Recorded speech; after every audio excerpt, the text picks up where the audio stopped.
דוקטור מיכאל בן ארי, ונעבור איתך קצת לענייני פוליטיקה ברשותך.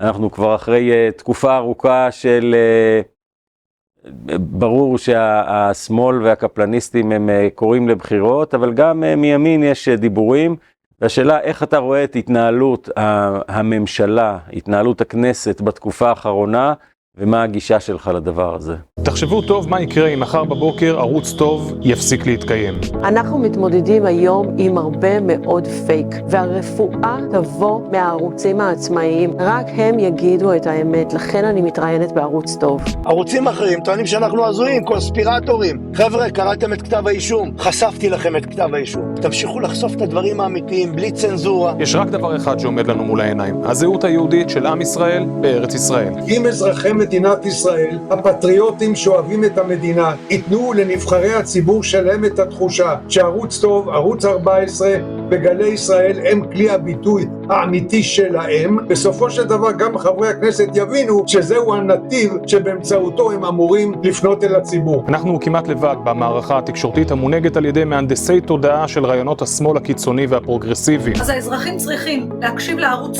טוב ולערוצים שפויים שלא לוקחים חלק במיצג הנוראי הזה של תעמולה תבוסנית בזמן מלחמה. דווקא זה שכל כך תוקפים את הערוץ הזה, זה סימן טוב, סימן שהוא מתחיל להיות משמעותי. לחצו על הקישור כאן מתחת לנגן ותעזרו לנו להמשיך לעשות את מה שאנחנו עושים כל כך טוב.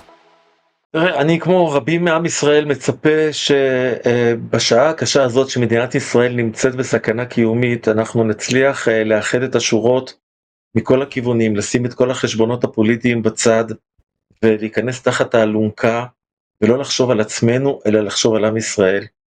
אני חייב להגיד שאני תמכתי מאוד בכניסתם של גנץ ואיזנקוט לקבינט, לא כל כך אהבתי את זה שהחליטו שהם הקבינט המלחמה ואחרים שהם נציגי ציבור נמצאים מחוץ לתמונה, אבל אמרתי לעצמי, אם זאת צפרדע שצריך לבלוע כדי שיהיה אפשר ליצור אחדות, אז בוא נשלם ונבלע את הצפרדע הזאת. אבל מסתבר שהדברים לא זרמו כמו שאנחנו היינו רוצים, כמו שהציבור היה רוצה, ובסופו של דבר גנץ ואיזנקוט העדיפו את הדרך הפוליטית על פני האחריות הלאומית, וזה מאוד מאוד מצער, ואני חושב שזה לא טוב.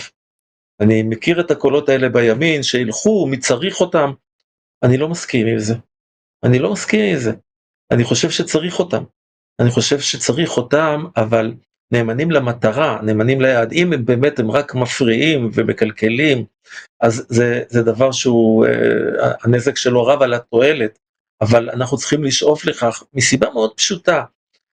הילדים שלי שנמצאים עכשיו בצבא, כן, שניהם כרגע נמצאים על, כאילו, אחד בחץ שחור, השני בזיקים, מדי פעם נכנסים לעזה, הם לא לבד, הם לא לבד, נמצאים איתם חברים שלהם מהערים, מהיישובים, מהקיבוצים, הם כולם שליחי הציבור, ואנחנו היינו רוצים שהם ירגישו כולם שהמנהיגות מייצגת אותם, אבל אנחנו בסיטואציה שבה החיידק הפוליטי או המוטיבציה הפוליטית גוברת על האחריות הלאומית, ויש מי שמאוד מאוד מבעיר את זה, מלהיט את זה, כל התופעה הזאת של ההפגנות, של העיקר זה הראש של ביבי, העיקר הראש של ביבי. אגב, אני לא חושב שהם לא מבינים שבחירות עכשיו זו המתנה הכי טובה שסינואר יכול לקבל. אסור לנו לעצור לרגע, שמענו את המשפחות הגבורה האלה, של משפחה של אורן סמדג'ה, אביו של עומר שנהרג בסוף שבוע, ואימא של זכריה יעקב דרעי, ושמענו את שני מורים, תמשיכו, תביאו ניצחון. זה המסר של רוב רובו של הציבור במדינת ישראל, רוב מכריע, סוחף, אגב גם של אותם פוליטיקאים, שאנשים האלה יצביעו להם מחר, הם לא יצביעו לנתניהו, הם לא יצביעו לסמוטריץ', הם לא יצביעו לצלם, הם ימשיכו להצביע למפלגות, שהן מפלגות הבית שלהם, ואני יכול להבין את זה, אנחנו נמצאים במדינה דמוקרטית, ואני יכול להבין את זה, רק אני מתקשה להבין את החוסר הבנה שלהם, של גודל השעה. אנחנו צריכים לצאת עוד רגע למלחמה בלבנון, שהמחירים שלה יהיו לא פשוטים, ואם פה מבית לא נציג עמדה אחידה של לחרוק שיניים, ובמלחמה צריך לחרוק שיניים. החלש מובס, המאסס מובס, ויש כאלה בתוכנו שחושבים שאם הם יפילו את הממשלה, אז הם יגיעו להישג, הם לא מבינים, כשהם יפילו את הממשלה, הם יפילו ביחד איתה אותנו, אולי הם כן מבינים, אבל זה לא אכפת להם, ועל זה אני מייצר מאוד. כן, איך אתה רואה את נושא המחאה? איך נגיד, אני לא יודע אם צוברת תאוצה, אבל היום אבל היא חוצה גבולות, היא חוצה גבולות. ראיתי, מישהו הפנה את תשומת ליבי לכותרת בישראל היום, שזה לכאורה אמור להיות סוג של עיתון מקצועי, דורשים בחירות עכשיו, אתה אומר כאילו, טור דעה מסכן של איזה מישהו הפך להיות כותרת ראשית בערוץ שמתיימר להיות חדשותי, כמה עליבות יכולה להיות בערוץ כזה, שזה הכותרת הראשית שלו. אז אולי המחאה הכריעה גם אותם, הכריעה את העיתונאים. שזה היה אייל מגד בעיתון ידיעות אחרונות ביום שישי האחרון, הוא מכנה את ראש הממשלה. עיתון הארץ אייל מגד כתב. כן, שמעתי במקרה בדרך, שמעתי ראיון איתו, כן. הצורר. זאת אומרת, אייל מגד הוא איש של מילים. למילה יש משמעות, אני קורא לזה ברית המילה. יש משמעות למילה. נתניהו, אתה יכול להגיד, אולי הוא מזיק, לפי דעתי, הוא מביא אותנו לאסון, אבל צורר? אתה מייחס לו תכונות של המן הרשע, היטלר? אני לא מצליח להבין. זה עובר את גבול הטירוף, ואת גבול ההיגיון, ומה שמצער, שיש לזה קהל, יש לזה מקהלת אוהדים, יש לזה פה מקהלת מעודדים, אין מי שאומר, חבר'ה, רבותיי, משוגעים, רדו מהגג, אנחנו נמצאים במלחמה בה העולם המערבי חושף את פרצופו, אגב, של מחדל של הרבה שנים, כותב על זה בספר שלי, יש פרק בספר שלי, חזון ופגיון, שאני כותב על הכחשת השואה המודרנית של המוסלמים, של האינטלקטואלים המוסלמים, שהם הצליחו במשך שנים להפוך אותנו, את מדינת ישראל, לנאצים. תהליך נאציפיקציה, שבעצם הם לא אומרים לא הייתה שואה, אם הייתה שואה, היו נאצים, אבל עכשיו היהודים הם הנאצים. אנחנו המוסלמים, הערבים, אנחנו קורבנות של הקורבנות. הדבר הזה חלחל, אגב זה חלחל גם למערכות אצלנו, לאקדמיה, למערכת המשפט, לתקשורת, לפוליטיקה שלנו. לא צריך ללכת אל המוסלמים. מה שכתב אייל מגד, הסופר ידוע בעיקר בזכות אבא שלו, הוא כתב שהיום האויב הכי גדול של מדינת ישראל שמעוניין בהשמדת והכחדת מדינת ישראל זה נתניהו. אז שאלו אותו, תגיד לי מה, נתניהו הוא יותר מסוכן לישראל מסינואר? אז הוא אומר, לא, למה אתם שואלים? הוא יותר מסוכן מהחיזבאללה? הוא אומר, הוא קבע שנתניהו הוא הדבר הכי מסוכן היום למדינת ישראל, וזה כותב... זה הופך אותך לפופולרי בחברה הזאת. זה הופך אותך לפופולרי. זאת אומרת, ככל שתקלל יותר, ככל צריך לשים לי גם לסגנון, מי שנמצא ברשתות, סגנון כל כך נמוך, אם הייתי אומר מילה כזאת שהייתי ילד קטן, אמא שלי הייתה שוטפת לי את הפה, עם סבון, אנשים מבוגרים, איזה מילים, קצת אחריות על המילים, קצת פסון, אתה רוצה לתקוף, תתקוף, וזה לגיטימי לתקוף, לא בטוח שזה לגיטימי בזמן מלחמה, אבל לגיטימי לחלוק, להביע דעה אחרת, אבל יש פה חציית גבולות והזדהות, אתה יודע מה, לצערי הרב, מבחינתם, או מבחינת חלקם, סינואר הוא אמא תרזה לעומת נתניהו. סינואר רוצה הסכם, רק אנחנו לא רוצים הסכם. סינואר רוצה הסכם של לשחוט את כולנו, ונתניהו מסרב, אז הוא האיש הרע פה בכל העניין. ומציגים את זה כביכול כאינטרס להציג. אני שואל אותם כל פעם, איזה הסכם? אתם מכירים הסכם שבו סינואר חתום עליו ומסכים עליו? הסכם שבו החטופים חוזרים הביתה? הסכם שמגיע לסוף האירוע? אתה מבין שמי שיודע מה זה חמאס, את התפיסה שלהם, ההישג הזה של החזקת קלפי מיקוח, כמו שהם השיגו בשביעי לאוקטובר, זה לא דבר שהם יקנו אותו תמורת כמה מחבלים משוחררים, הם יקבלו את זה גם תמורת הרבה פחות, כי פה אומרים, בכל מחיר, בכל מחיר, בכל מחיר מה? אבל שוב, ההיגיון גורש מהמשחק. הדיון גורש מהמשחק, אנחנו לא נמצאים בדיון, אנחנו נמצאים בקטטה